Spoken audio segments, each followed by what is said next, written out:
আসসালামু আলাইকুম গাইস, কি অবস্থা আনগো? আর অবস্থা বেশি বালানো হইলে মাল্লগের আগ করতে বাড়ি গেলাম। আজ অনেকদিন তে মারে পদা দুই নাইন তো কইতে আসিল, আর মার যেমনি কইতে আসিল আমি বাদসালমের মতো এগিন খাই এলেতে আসিলাম। আজ একটু বকাবকি বেশি করছি এলে গর্তে আগ পদা আনতাম বাড়ি গেলাম। তার বন্ধুরা আসলে ফোন দেওয়ার লগে হিগো হুন্ডালে আঙ্গ এলাকা চলে আইছে। দুনুগো মিলি যেমির দিকে হদ দেখতে আসিলাম হেমির দিকে যাইতে আসিলাম। টার্গেট একটাই পদা আনতে হইব। আর মা খুশি তো আল্লাহ খুশি, যেমনিও কাজকে মারে খুশি করতে হইব। আর দুই চোখ জিয়ানো যায় পদা দেয় হিয়ান্তে পদা আনতে হইব। তার একটা না আমরা চলে এলাম ফুদ্দার বাজার। আয় সাত একটা হান্দাই গেলাম যে ওরিমান ঠান্ডা ওড়া আগে সাউগে খাইতে হইব। কতক্ষণ দুনুগো মিলি সালে শতনি পান্দ্রামি করি খাই আবারও শুরু হয়ে গেছে টান। তার একটা না আমরা দিয়ে এলেছি শ্যামপুর বাজার ডান। আর শ্যামপুর বাজার আই টিপু ভাইয়ের দোয়ানো চলে এলাম। হাতে দোনা এনোর লগে হাতে সার কেক লই আইছে আর কইতে আছে আগে খান। ইয়ালে পদ্মা মধ্যে দুই হাতে আমরা বেগুনি মিলে আগে খানা শুরু করে দিলাম। খানা শেষে হাতে কইতে আছে এবার পদ্মা কোনটা নিবেন ভালো করে চান। পদ্মা যা দেখতে আসি বেগুনি লাগতে আছে বালা, কোনটা তুই কোনটা নিম এটা ভাবি আর মনে লাগতে আছে জ্বালা। আর মা কইছে দুই নায় সাইকেল আর সাইকেল পছন্দ করে লইলাম। ভাই জীবনে কিছুই চাই না আর মা খুশি থাকে এটাই চাই। হঠাৎ করে থাই গেলা সেকেন্ড দিয়ে গেলাম। টিপু ভাই উডি কোটের ব্যাপারে আমরা না কিছু কইতাম চাই। তো হাতে কি কইতেছে আপনারা কেন শুনেন। আসসালামু আলাইকুম, সবাই কেমন আছেন? আশা করি সবাই ভালো আছেন। আমি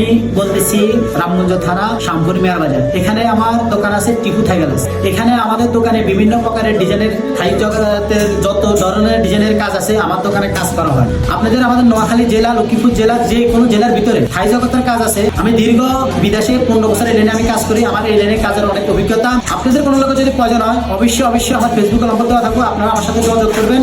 ওকে, আসসালামু আলাইকুম। এত কথা কোন শেষ ইয়ান্দি পদ্মা সারেন তিনজনে মিলি ব্যাগ ঢুকান শুরু। আলহামদুলিল্লাহ জানি আর মা জানো খুশি হইব। তো এর কি আল্লাহ বেশি বেশি দোয়া করি আর ভিডিও ভালো লাগলে লাইক কমেন্ট শেয়ার করে দিন। আসসালামু আলাইকুম।